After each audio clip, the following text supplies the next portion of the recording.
We are in letter 31. There's only 32 letters, so we've almost completed this entire section of Tanya, something to look forward to. Now, as we know, most of the letters which the Alter Rebbe wrote, these communal letters, they weren't only personal letters, though we had some of those, were appeals for the Kollel Chabad charitable fund for the Hasidim who had made Aliyah and had established the first foothold of Chabad in the late 1700s in Eretz Yisrael and the very difficult times that they experienced. And much of the letters are not just a straight up appeal at a charitable sense, they are a spiritual explanation of the concept of tzedakah and helping us to understand that idea. And in the previous letter, where we spoke about the connective power of tzedakah to take from the top to the bottom, like we might say in English, from head to toe, this letter speaks of the kind of dis-ease, the non-at-ease of Hashem's presence in Gullus when there is division. And we know that this is the hardest thing for the Jewish people, is to maintain a sense of unity. And it's particularly, as the Rebbe emphasizes, let's not wait for our enemies to prompt us into unity. Let us pursue unity independently and not as the result of challenge. And tzedakah is a sort of obvious form of remedy, because in tzedakah, I am acknowledging my dependence on and being dependent on and my interconnectivity with others. And when we have this awareness in our mitzvah, we bring this benefit to Hashem. And a simple example, that when people are blessed with children, when they see that their children interact in a pleasant and joyous manner, this brings the parents great nachas. In fact, as we had in the parsha yesterday, Hashem destroyed the generation of the flood because they sinned against each other. Hashem only dispersed the generation of the Tower of Babel because at least they had a sense of achdus, a sense of unity. And unity, even if it's a unity that is an alignment ostensibly against God's authority, as the people declared when they built the Tower of Babel, is still better than friction. So again, life is not just a binary. Either you love God or you love other people. But if we had to draw up an experimental distinction, Hashem would, quote, prefer that we love each other even if we don't love him. Because if we love him but we don't love each other, then we're not really loving him.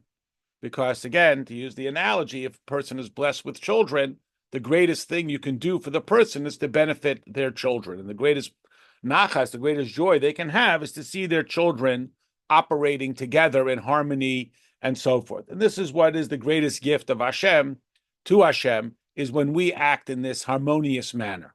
This idea of Avas Yisroel, Achdus Yisroel, this is that greatest form of gift. So the letter begins, chapter 31. Again, everybody's got a different print, but it's letter 31 of Iggeres HaKodesh. Noida b'shairim. It is known amongst the gates. Now, you may recognize this. It is from a quote from the book of Proverbs. It is incorporated in our Friday night service in the Eshes Chayil, that it describes her husband as being Noida b'shairim, known at the gates. Now, known at the gates at the simplest level means, where the gathering place is, everybody knows who he is. He's a person of renown. But everything in Torah, of course, has multiple levels of understanding. And therefore, this concept of Noida b'shairim, which the Alter Rebbe is leading with, clearly is calling our attention to a certain tone associated,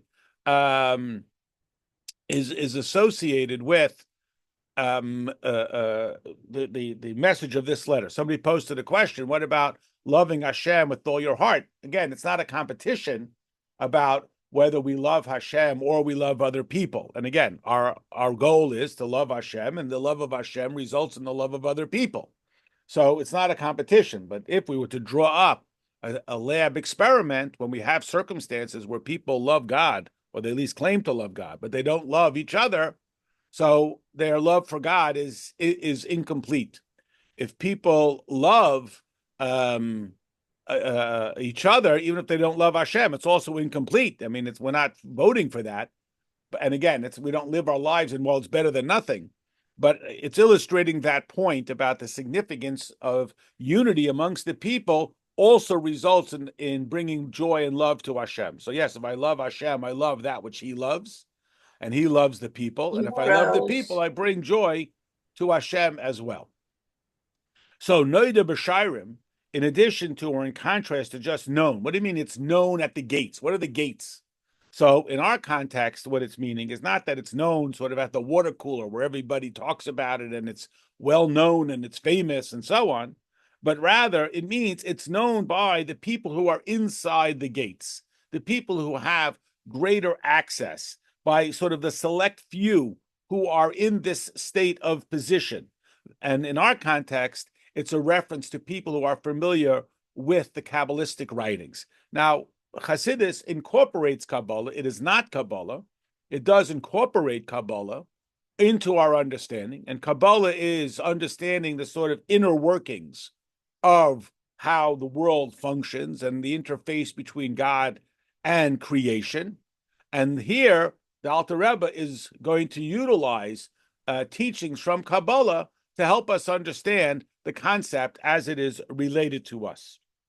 So Noida B'Shairim means that we are taking this sort of inside information inside the gates and utilizing it to help us understand this message. This that it says in the Tikkunim, one of the writings of the Zohar. So again, this is not a academic analysis of a Kabbalistic writing. Rather, this is a usage of a Kabbalistic idea to help us understand, as all of Tanya, practical strategies and tactics for a meaningful and profound relationship with Hashem. The Shechina is described as being, and uses this word, we translate as sick. Now, perhaps the word in English, disease, is better. Dis-ease, not at ease. Hashem is in Gullus with us. This is a classic concept that we have seen many times before, that even though we are in Gullus, Hashem is with us. So on the one hand, that's a great comfort that Hashem is still with us. It's also embarrassing. Look where we brought Hashem. So if my father is willing to come and bail me out of prison, it's a great comfort, but it's also terribly embarrassing. Look where I brought him. I brought him down into prison, and here he has to come.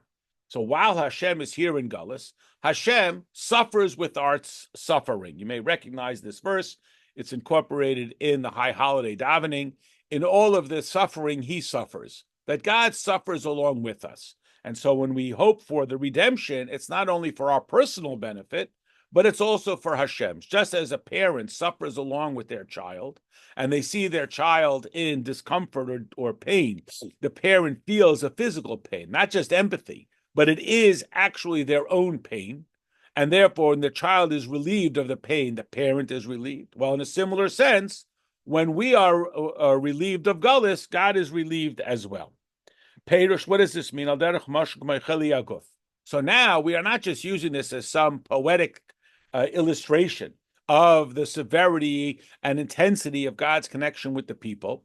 We are following this along, this analogy of sickness, to a very precise and, analogous illustration. So by analyzing human sickness, it gives us an opportunity to see what the Zohar is telling us about Hashem's, again, putting this in the italics, sickness of our experience. For example, just like in the sickness of the body. And again, and we have seen this time and time again, really from the first chapters of the Sefer Shel Beinanim, of the first section of Tanya. The Alter Rebbe leans very heavily on using human analogy for the divine experience. And this is based on Torah itself, where it describes about the mighty hand of Hashem, the eye of God. God said, God thought, God reconsidered. And as the Talmud says, the Torah speaks in human terms to help us understand. And it's always this very sort of delicate balancing act. It's exactly like that, but of course it's nothing at all like that. It's the way Hashem interfaces with us. God in his essence is not affected by the world. As God says, if you do righteousness, how does it affect me in my very essence? but yet it affects God in this very deep manner. And again, the parent-child analogy helps us to understand this as well. So this quote that comes from the Tikkun Zohar describes a person whose pulse is racing, their arteries are not functioning, their heart is in danger until something comes and calms him. Something comes and brings peace to it, and achieves this sort of soothing and allows for the process to reinstate itself. So again, we're not here to study biology or medicine. This isn't intended to be an interpretation of medical condition. It's intended to help us have somewhat of a grasp of what it is that the Zohar is teaching us about Hashem, the impact of our behavior on Hashem. This is a classic point that we see in Chassidus. We are accustomed to thinking about how our activities and Hashem's instructions affect us. What we're a little less familiar with is how what we do affects Hashem. And it seems almost absurd. How can we affect Hashem? But we would argue that on the contrary, illustrates truly the, quote, greatness of Hashem, that he allows himself to be affected by our behavior. So again, the nimshal, the analogy is, in Gullus, it's like we are all numb to the godliness. And what revives that sensitivity is this interconnectivity between each other. This sense of Avos Yisrael, where we become aligned, creates reinstates this sense of aliveness. And again, let's not wait for our enemies to prompt this. Let's do it on our own. What is the core? And again, we're not here to study biology. What is the core cause of sickness? Is unhealthy blood flow. And again, we're not here to study medicine. We're using this as an analogy. What happens? Again, very basic idea, that the blood transmits oxygen throughout the body, and if there's not healthy blood flow, then the body starts to become sick. Why? Because the extremities are not receiving the nourishment that they depend upon to give them life. And again, I don't want to get confused here and not overdo it on the medical side, but it's the idea of stubby fingertips is an indication of unhealthy blood flow, because it's in the extremities that it's seen. That's where the life force is most evident. Hamalubeshes bedam hanefesh hayetz mi'alev al kol evarim, that is invested in the blood, that comes from the heart to all the different body parts. The soivev v'hoilech haruach chayim b'adam toich kol evarim b'gidim hamuvloim behem, that it penetrates out into the deepest, most extremely distant aspects of the person. So again, physical health is the product of healthy circulation. That's our basic premise. Blood pulses through the body and reaches all the extremities. And unhealthy is the product of some blockage. And thus, the oxygen doesn't reach that point. So again, tragically, if we hear a person say, I cannot sit in the same room as that person. Of course, I love the person who's similar to me. Of course, I love the person who's very close with me, whether it's close with me in the physical sense or close with me at a personal sense. Can I extend my Avos Yisrael all the way to the extremities? How far out can that circulation extend and reach the very tips? And if it can't, then that's not, 9 out of 10. That means that there's something unhealthy in that circulatory system. And again, not to overdo it, but that's why the doctor is looking at the fingertips as much as he's listening to the heart, because that's where the telltale sign of the inefficient circulation becomes evident. When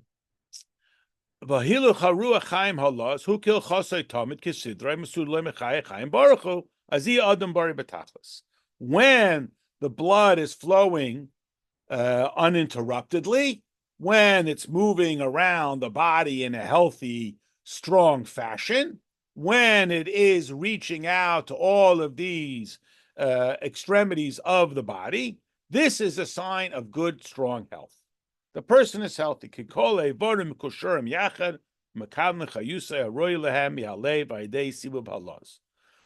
that means that the body is healthy, the circulation is healthy, the body is entirely interconnected. Now, again, to illustrate it in the most obvious, absurd form, if a person's right hand hurts, he doesn't say, well, that's just my right hand. Why should my left hand have to go to the hospital too?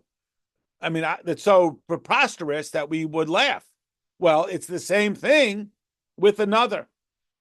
And we have numerous stories of great tzaddikim who couldn't sleep at night because somebody in some distant land suffered from some pain, and they felt that suffering as well. And they sensed at times, the Rebbe would say, there's a Jew in Brooklyn who can't sleep because this person is considering doing something, or it is in some sort of unhealthy way. And you think, well, it's the same thing. And again, every parent knows this because a parent's happiness is absolutely tied into their children's happiness. And they can only be as happy as their least happy child. And a school is only as strong as its least strong teacher. And a fence is only as strong as its weakest link. You know, again, to use a silly analogy, if you have a 40-foot fence and 10 feet are missing, you don't say, well, I got 3/4 of a fence. Obviously, everybody goes through the open door. So this is that idea that if there's a disconnect in our interconnectivity, it's like a disconnect between the circulation of the oxygen-carrying blood from the heart to whatever part of the body it may be. And we don't say, well, it's just the fingertips, it's not important. That's why the first signs of unhealth are in the fingernails and the hair and so on, because they're the first ones to suffer, because the body is going to, of course, direct it towards the important. Well, let's not be satisfied with that kind of unhealth in our own lives and say, well, I'm just going to love the people who are easy to love, the people who are close to me, the people who are aligned with me, the people who see the world the same way I see the world, the people who I get along with. That's not love, that's liking. And what love is like the transmission of the healthy oxygen via the circulatory system all through the person. Okay. However, and this is always that big one, the big however, if there's some sort of disruption. And again, you know, if we don't want to use the extremity of the body because it's a little scary, but just think about, you know, a clogged pipe. The pipe is 90 feet long, but if it's clogged a little bit, or electrical wires that connect, you know, from the Niagara Falls or whatever the energy source is to one spot, that little separation, and the whole thing falls apart. That either prevents or just slows it down, or minimizes the circulation of the blood with the life-giving oxygen that is embedded within it. What happens in that circumstance? Nifsak, it separates, or mismaid, or it minimizes hakesha halaz, this connection, hamakasher kol eivarim el halev, that bond the heart to the entire body. Aydesibub halaz, through this circulation. Vazi, and under such circumstance, noifel adol mishka v'cheli Hashem yishmarenu. A person falls, uses that terminology, falls to sickness and disease. May God protect us. So again, we understand this in the physical sense. The inability to get oxygen from the heart down to the toenail is a sign of dis-ease. Now, the heart could say, what do you want from me? I'm perfectly healthy. It's not my fault. It's not my fault. It's not my fault. We have this commonly in Torah. You know, it's sort of, at this time of year, it's a good insight when we're just learning about the concepts of the primary players in Torah. And when Abraham Avinu comes on the stage, one of the reasons why he is special, and again, it's not a competition because he could learn from the people who preceded him, is his empowerment of the rest of the generation. That is, in Torah, we don't only talk about, quote, how great a leader is, what a scholar he is, what a nice guy he is, how pious and righteous he is. What we truly focus on is how much better he makes all the people around him. That really becomes the issue. How much better are the people around him as a result of his righteousness and holiness? That really becomes what's important to us. What's important to us, maybe that's unfair, but what is a surefire sign of a particularly righteous leader is not his righteousness and his scholarship. It's what he does to uplift the people around him because of that interconnectivity. Like Moshe Rabbeinu was described as the trusted shepherd. Now, on the one hand, shepherds had it was actually, it's in this week's parsha as well, they had a strong reputation as being untrustworthy, that they would allow their sheep to graze in other people's fields. How are you going to stop them? There's no security cameras. And this was considered so egregious that, but the mere fact that someone's profession was a shepherd made them suspect that they were not to be trusted. So when you say Moshe is the trustworthy shepherd, so that's like a compliment. But more profound than that, it's not just that he was trustworthy, it's that he embedded that concept of faith in Hashem in the people with whom he was entrusted, so that his greatness or his stature is not his own achievement, rather what he did to embed his faith into the people around him. That became, and that is the illustration of the holiness of Moshe Rabbeinu. So what happens when we're disconnected? We don't say, well, the heart is strong. If the arteries are blocked, the strength of the heart is not going to have its manifestation. And this is why we can't live just in like isolated silos, although that might be tempting. Say, well, I have nothing in common with those people. I'm not connected to those people. They don't conduct themselves as I conduct myself. We're not aligned together. I have nothing to do with them. But here, of course, just like in the physical sense, if there's poor circulation, the person will fall, that's the term, into sickness. So too, if there is poor interconnectivity amongst the people of Israel, the Jews, there will also be this kind of collapse. Similarly, al derech mashal. Again, mamish, it's an analogy. And so again, we are constantly in it. We've seen this so many times before. We hopefully remember this idea. It's exactly this way metaphorically. It's literally figurative. It's figuratively literal. Because again, we're trying here to understand how we can implement our relationship with Hashem more than we can about being precise in the medical analogy. Hine kol neshamas Yisrael, every Jewish neshama, everyone, even if the person is not in alliance with my conduct, and even if they're not on par with piety, etc., etc. Literally every single Jew, because it's not the product of their religious accomplishment. It is rather the alliance they share with the infinity of Hashem. Nikrayim b'chines evari deshchinta. They are called the limbs of the divine presence. And you may recall from way back, literally in chapter 2 of the book of the Intermediate Man, where the Alter Rebbe really emphasizes this idea that just as the physical person, the most sophisticated aspect of their body, the brain, and the least sophisticated, the fingernails, are all still the product of the same act of conception, and the fingernails are nourished by the life-giving force of the brain. And we might say, well, fingernails, you cut them, you don't even feel the pain. They're completely discardable. And as modern science has given us another avenue of understanding, that a person's entire DNA is contained in their hair and in their fingernails, even though that's not so distinctive. A person's brain is much more themselves than their fingernails are. And the idea here is that every neshama is interconnected. Now, it's true that some people behave different than others, and some people can objectively be described as behaving better than others. But my connection with them is not the product of their accomplishment. Meaning, I choose that bus driver because he drives the bus the best. But I don't choose my child or my relative because of how much they align with me. I get a better bus driver. I get a new bus driver. I don't say, well, I have some better kid, so therefore I'm going to trade in my kid. And this is that point, although it sometimes can be very difficult.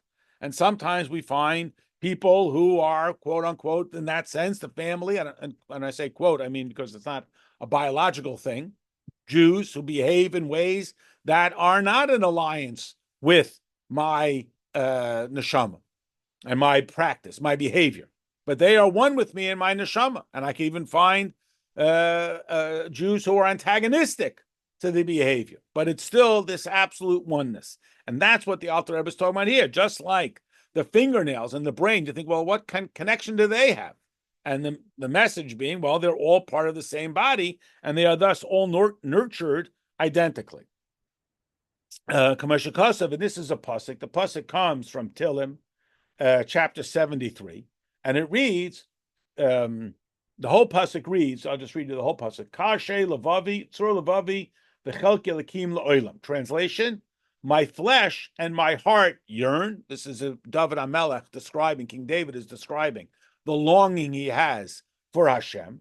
And it says, God is the rock of my heart and my portion forever. So it's using this comparison to help us understand the relationship between the heart and every part of the body with Hashem, with every single Jew. Just as the heart dispatches life to the entire body, so too Hashem dispatches life to all of the neshamas. So this is that pasuk. The Tzur Levavi, the Alter Rebbe only quotes this part, which is the God is my the rock of my heart. Like it says, v'shechanti b'seicham. You all recognize this. It's a pasuk in Chumash that Hashem tells Moshe Rabbeinu when Moshe says, "How can we bring God's divine presence back into the camp after the sin of the golden calf?" Where God said, okay, I won't destroy you, but I won't be amongst you. And we said to Hashem, how can we bring your presence back in the camp? And God said, build for me a mishkan, a mikdash, and I will dwell within you. And that's what Hashem wants, and that's what we want. Not just to have this hazy sense of divine existence. We want God to dwell within us. Peirush kilush and shechina, this word shechina, which we translate as the divine presence, its root word means like the neighborhood. A shchuna is a neighborhood. A shachen is a neighbor. And this, again, is one of the points that the Alter Rebbe has made with Chabad, that we make Hashem accessible like a neighbor. But there's the caution there because we don't want to be casual with Hashem, like he's just one of the people in the neighborhood. We want to retain the reverence and also the immediacy. And it's a very difficult tug of war about it.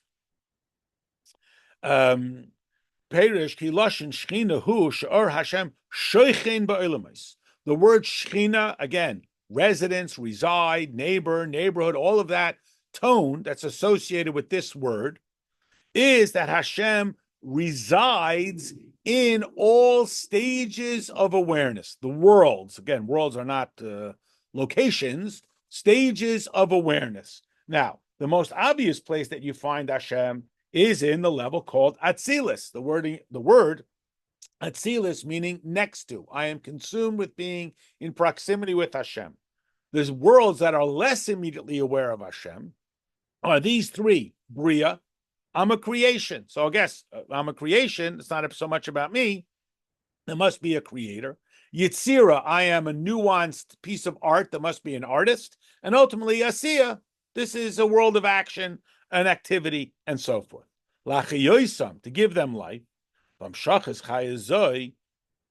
do we draw that down? Meaning, how do we have that awareness when we have a tendency to think that God is in holy things and not necessarily in my things? What can bring me to that degree of awareness?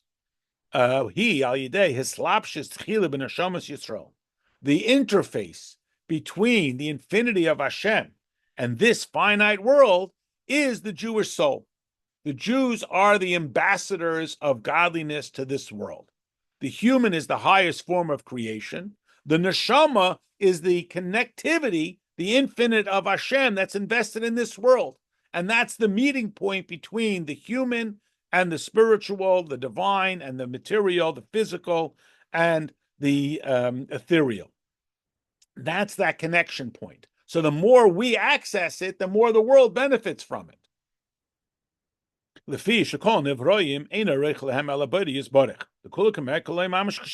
we have a basic challenge, which we have talked about so many times, that Hashem is infinite. This world, even if we're talking about galaxies and mountains and the sort of loftiest of ideals, is still a physical creation. So no matter how big a physical thing is, and no matter how minimized the spiritual thing is, there's going to be two disconnects.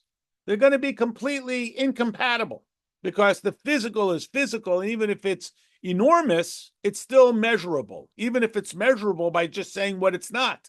Even if we can never measure how many blades of grass there are, or how many stars in the sky, or how big the galaxies are, but we can describe them that they are galaxies. They have color, they have texture, they have something measurable. And Hashem, of course, is completely immeasurable. So how can there ever be a connection? So there has to be, again, doesn't have to, God can do whatever he wants, but the way Hashem set it up is that there is a sort of bridge connectivity. And the bridge is that which is both spiritual and physical. And that's the Jewish neshama.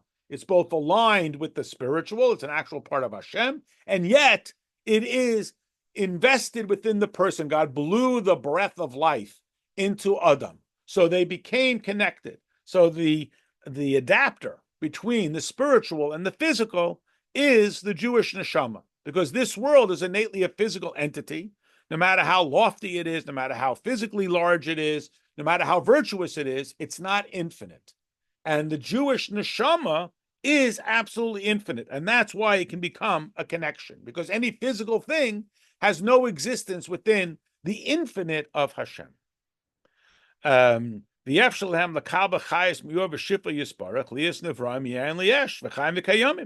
how can this physical world ever receive the divine connection? Again, not to overemphasize the biological analogy. How can the fingernails receive sustenance from the heart and from the brain? They seem so completely disconnected, and they're still both within the realm of the biological and the physical. And they're still within the realm of the created. Now extrapolate from there, how can the infinite and the finite ever become connected? It's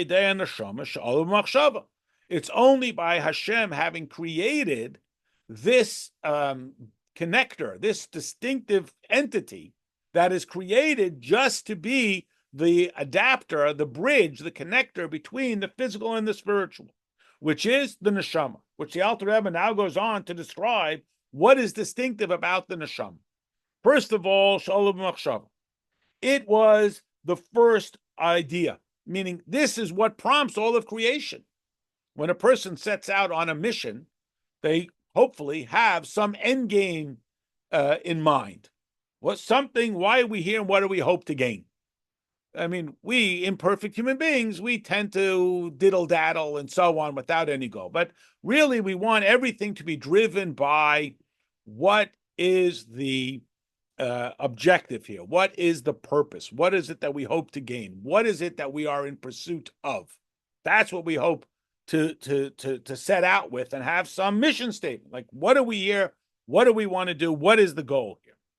So the goal of all of creation, Alu b'machshava, what was the initial thought, is for the Jewish neshama. And again, not because we like Jews and we don't like Gentiles. That's silly. It's the idea of this neshama, this connector, because God desires that this physical world, with all of its potential for flaws, should be transformed and softened into being a welcoming place for God. And there needs, again, God can do whatever he wants, but there needs to be some connectivity. And that connective point is the Jewish soul, which is part of God and part of this world at the same time. And therefore it predated everything else, because everything else is just designed to achieve this goal. So again, hopefully we all do. I know sometimes we tend to just get caught up in busy work and we do things without any purpose and we just want to get a paycheck. and whatever it is, to mock typical bureaucratic government. The guy will plow the streets in August. He doesn't care because he's just interested in getting paid. But hopefully we have more of a mission, whatever it is, whether we're making dinner, we're building a home, what is the plan? And then hopefully every step along the way is absolutely contributory to the plan. And since we assume that God is not frivolous, although he could do whatever he wants, but we assume that God is not frivolous. He doesn't just do stuff because he's lonely or bored. He has a purpose and a mission. And this is why every person and literally every blade of grass is absolutely integral to the mission, because otherwise we're saying, well, God made a mistake. He bought extra that he didn't need. And if we are out to achieve some goal and we want to be as efficient as possible, we don't want to have one leftover screw or one leftover piece of wood. Okay, we're imperfect, so we do have leftovers, but God doesn't. So then there's a plan. And every step along the way is an absolutely integral part of achieving that plan. Because if not, it's a mistake. Well, what's the plan? The plan is, again, the Jewish soul. And therefore, every step along the way is necessary. Why?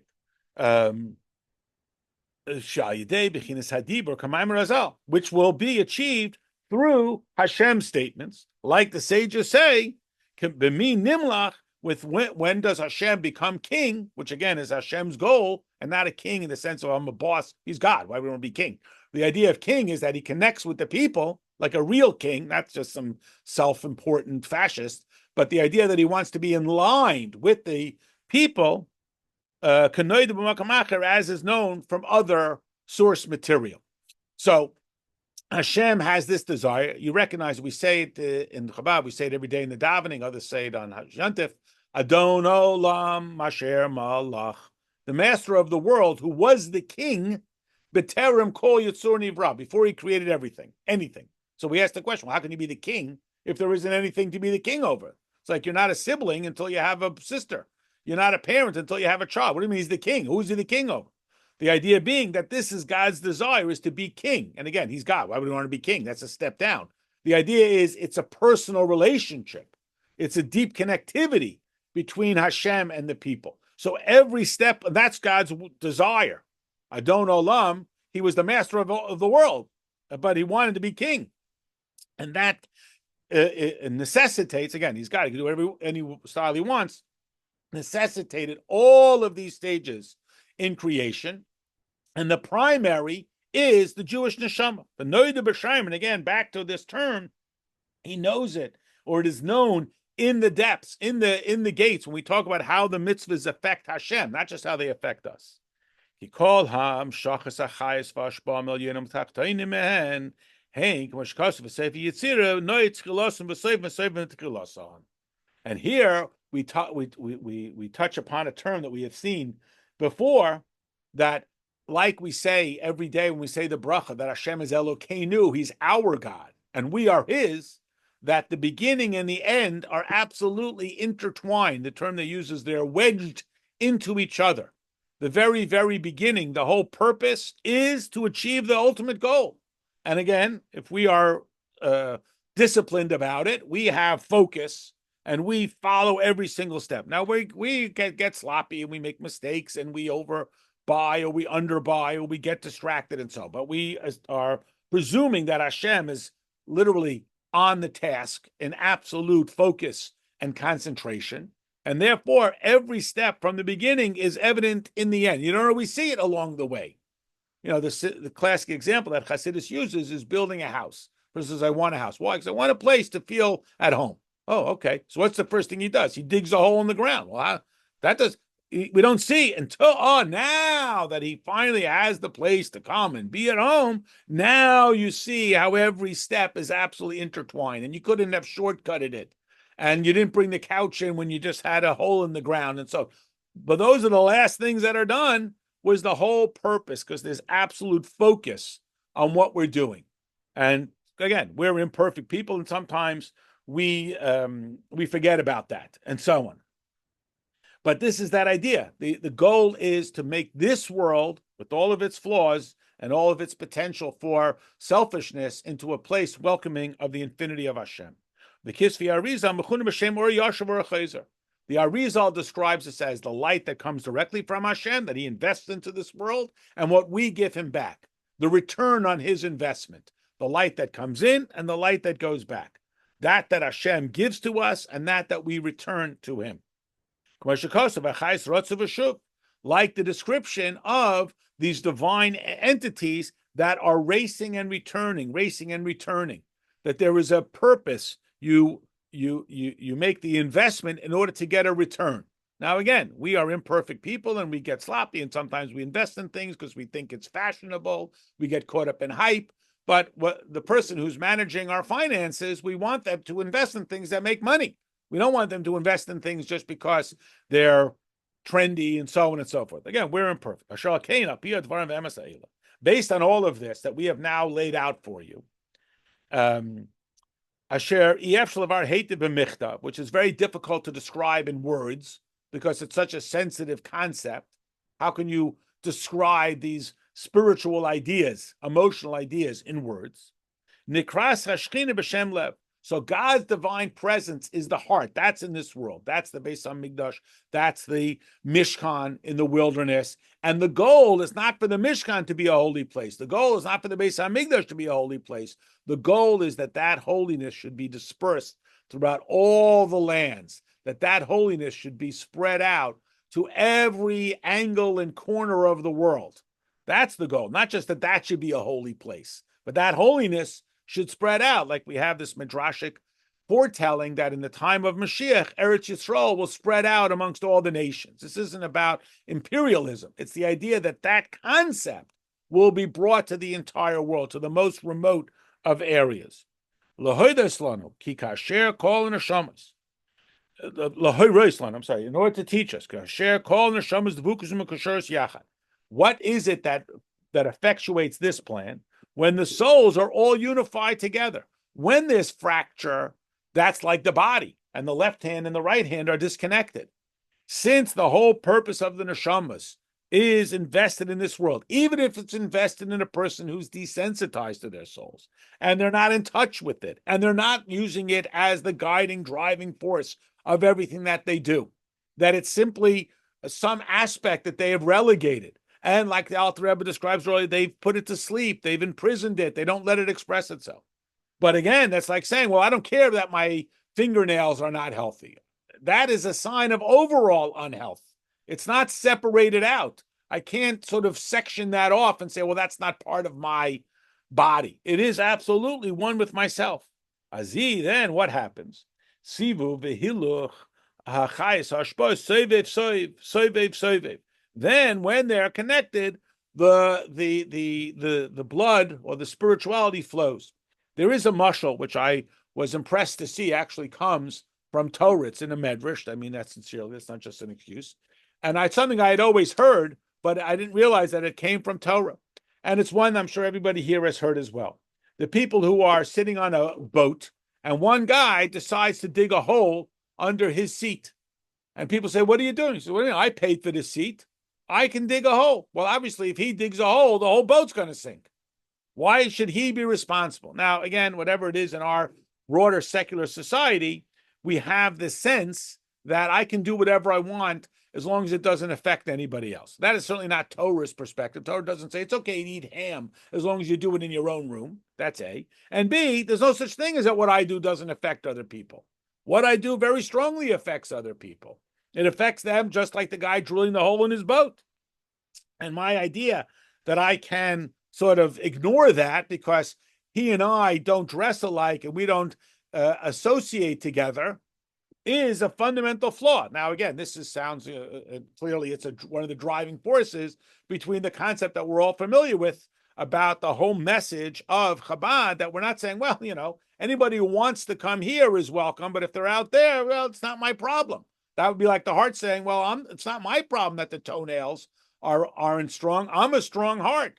But your purpose is not just to be a strong heart. Your purpose is to circulate that life-giving nourishment to the entirety. And if it's not reaching its goal, then Hashem is not being served. So if I'm interested in what's good for me, So then I say, well, this is what's good for me. If I'm interested in what is my purpose, then my purpose has to extend to even the most extreme extremities of the body, all the way to the fingertips and the toenails and that whole discussion that we had before. Again, this drives it. Like we said, a chain is only as strong as its weakest link. A school is only as strong as its weakest teacher, etc. You can't say, well, that's not my problem, or I can't deal with that. This is strong. If you have 99% clean water and 1% unclean water, you got unclean water. So every neshama has to be tied together. And again, it's tempting to say, well, I don't get along with that guy. I've told the story before. It's a longer story, which I won't dwell on, about a friend of mine who's a shliach in a small town, and there was a seder, but the seder was for only one group of people. And they asked him, if he would be a sponsor. And he said, well, I could send matzahs, but how can you have a seder that violates the ethos? What is the first line of the seder? All who are hungry come and eat. All who are needy come. What do you mean? We have a seder only for right-handed people over 6 feet? What does that mean? A seder, by its very definition, begins with this announcement. We just had it with Sukkot. Why is it that I have to own my lulav and esrog, but I can sit in someone else's sukkah? Because that's the message of the sukkah, that everybody is included within the sukkah. That's the message of the seder. Not just because we're nice guys and we pat the guy in the kepi and say, okay, you can come too. It's because we're absolutely necessary. Or the story with Rabbi Lipsker, who began the national program called the Aleph Institute, which assists Jews in prison. And the Rebbe said to him, there's two different attitudes you can have when you visit someone in prison. One attitude is nebuch, the guy's in prison, but we want him to know that we still love him and we feel, he shouldn't feel alone. So we brought him, some bagels and lox, and we brought him some clean socks, and we want him to know that he's still loved, which is nice. It's better than ignoring him. The Rebbe said, our message is, you are in a very dark place. That must mean that you have a very great light. And we need you to bring light where you are. You are absolutely integral. We need you. Not that, Nebuch, would patch on the kepi, again, which is better than ignoring him. But it's that the Jewish people are dependent upon you to bring this idea. To bring godliness where you are. We need you. You're not just some guy who other people forgot, but we're nice and we don't forget you. Just like I wouldn't leave my right hand at home. I mean, it's to be ridiculous about it. It's absolutely necessary to my very existence. And that's the sign of true health. So as we mentioned in the beginning, this is the idea that tzedakah will bring that kind of healing. So the destruction of the Beis Hamikdash, as we'll see, was not just because, everybody disliked each other, so Hashem punished you. He sent you to the corner. That means that the heart is not healthy. If the goal of the Mishkan and the Beis Hamikdash is to disperse godliness, and it's not working, that means that it's not healthy, as we'll see here. You recognize this. We read it a few weeks ago. We all stand together. And then it lists out, you're the heads of the tribes and the simplest guy. Everybody stands together because everybody's at that sense is truly equal. Not just because we're nice. Okay, you could come too. We're nice. You're really okay, but no, it's like you're absolutely necessary. And again, there's more men than women. But when you need a tenth for the minion, you don't care if he's tall, short, smart, scholarly. Is he Jewish? Can he stand there and say Amen? Boom, he's the 10th guy. It changes everything. I got 9 chochams over here, and I got 10 shlomazels over there. This guy's got minion. They don't. So this is that idea that we all stand together. Lifnei Hashem lekechem. Why? Because we come before the infinity of Hashem. When we're all out alone, so then we have this competitive thing. This guy's a scholar. You come before the infinity of Hashem. What's my scholarship? Who am I kidding? As the Talmud says, it's like a candle in sunlight. So in a dark room, the candle's very bright. I go out in the bright sun. What is one candle? 100 candles. It's meaningless. So again, when we stand before Hashem, when we come before God, we lose our identity. That's a scary thing. And it's one of the great hurdles that people have to being aligned with Hashem. Because as I come closer and closer to Hashem, like Noah, if I am in the generation of Abraham, I'm not considered special.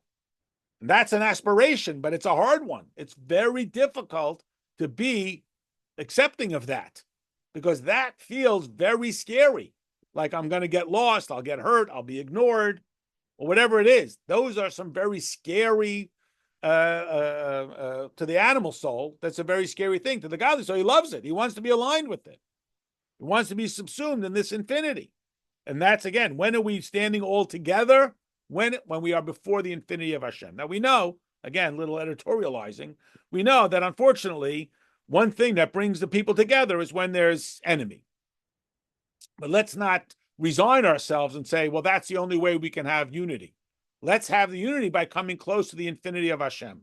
When we get closer to the infinity of Hashem, we become unified. This is the Mishnah we say at the end of davening, that scholars bring peace to the world. Why should scholars bring peace? Because as we come closer to God, our individuality ceases to be so absolutely necessary that I have to have mine and not someone else in this competitiveness. And again, that's the point. It says,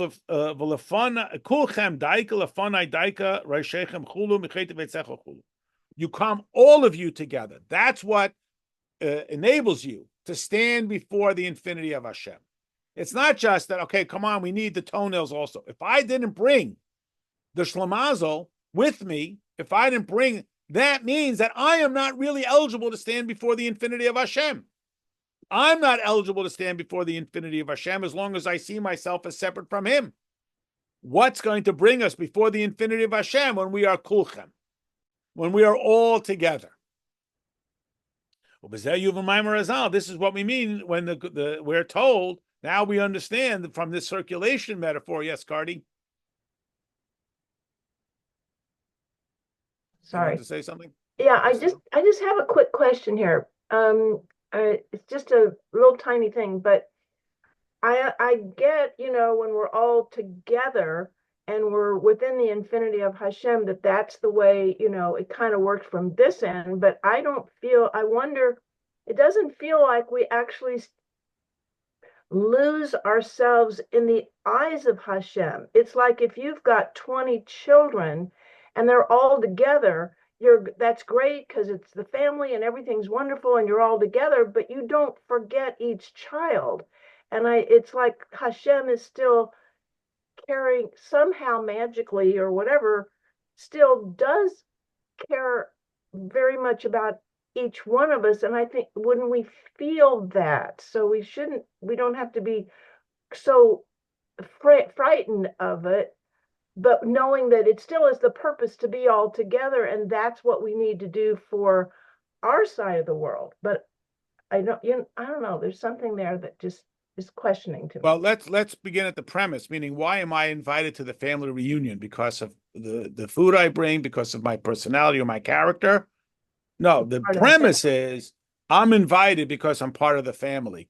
Right. Even if I don't bring anything tangible to the experience. Right. And even if I'm maybe not even so aligned with it, and I may be grumpy, but if I'm not there, there's something that is missing from that. Now, within that, again, like the Atem Nitzavim, there are the heads of tribes and the wood choppers and so on. The foundational premise, though, has to be that I'm there because I'm simply part of the family. Because who am I kidding? That I bring something so great. And if I won't come, so someone else will bring whatever it is that I contributed.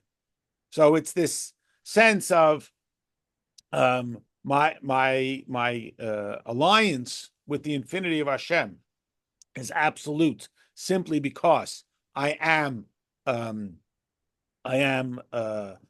neshama, and then there's the particular mission that has been entrusted to me. Does that address your concern? Right, and that won't be You won't lose anything by that. Your individuality won't be lost. You're unique, just like everybody else. Right. Meaning nothing will be lost of your individual. But the premise has to be, you don't have to pass a test. The premise is you are aligned with the infinity of Hashem because you are part of the family. Because you have this neshama, which you didn't earn. It's not because you did something. Weren't you smart to be born into that family? It's right. So I was just sort of earn it, you can't forfeit it. Right. I was just sort of addressing the scary part. We shouldn't have to be so afraid. I mean, I That's agree. We shouldn't, but our animal soul gets freaked out, because it's like, oh oh no, well, yeah. I'm somehow going to lose something. I'm not going to get what I wanted, and so Right. on. Because Okay. our animal soul is eager for its own individual identity and it's scared of that, which is why it's so difficult. Unity is a very difficult thing because I feel like, well, am I not going to be special? Right. Aren't I special because of my accomplishments? But Yeah. again, as we all know, one day our accomplishments will no longer be that exciting. Right. You know, well, we're all going to get to being BlackBerry and Kodak and Sears and General Motors, Yeah. right? Right. We're all going to get there, and we hope that our family doesn't say, "Well, who needs you? You're a BlackBerry. We have iPhone." We hope not to be discarded just because we're. But if we think that our identity is our accomplishments, well, who are we kidding, right? Right. No, I got it. Okay. Thank you. Now we understand the statement of our sages that the destruction of the temple and the falling. Remember, we've talked about this before. The falling suggests that we can get back up. We fall, but we can get back up. So even when we fall, like we talked about this on Sukkot, the pasuk that says, based on a pasuk in Amos, we had it also in the last week's letter, that Hashem should raise up the fallen sukkah. It's only fallen. Something that falls can get back up. It's not destroyed. It's fallen. It's not zero. It's just fallen. Vistalkus Hashkina, the dispatch of the divine presence. Viridasal Edom, the fact that it's been dragged down into Edom. Edom, remember, is Egypt. It's Roman debauchery. And that's where we bring God. We schlep him down into these places because God goes with us. So God forbid the person's in jail and his father comes and bails him out. That's very loving, but it's embarrassing. Look where I brought my father, into jail. It's all because of baseless hatred. Now, of course, nobody has baseless hatred because when you ask the guy, he's got perfectly good basis for his hatred, right? The point is, all hatred is baseless hatred. The person thinks, I have a justification for hatred. But that's the point. All hatred is baseless hatred. Everybody thinks they have basis. Even the guy in the encampment's got basis. Everybody's got, but that's the point. All hatred is innately baseless. Just like I don't hate my right hand for being so clumsy. When I understand that it's my right hand, I don't hate it for being clumsy. So why is it that hatred destroys the Beis Hamikdash? Because I don't really like it, so that's the worst thing I can do with that. It's a random punishment. It's a timeout. No, the idea is that the whole purpose of the Mishkan is to disperse godliness to all corners, and when there's hatred, there's blockage. So even if you have a strong heart, but God forbid you got blockage along the way, it's going to lead to the destruction. That's why it's called sick. That's why it's called sick, because it is not receiving the nourishment from the life-giving heart itself. That's the problem. Like we say, similar to this idea that we ask Hashem to help us heal us. And again, the idea is that the Shekhinah should help the neshama that's fallen, help the neshama that's sickly. It's sick and fallen because it's detached. Reattach it, reinstitute that healthy circulation, and it comes to life. And again, God forbid, a person's choking, they're almost dead, and then we remove that blockage, a few breaths, and they're back to life. It's a remarkable thing.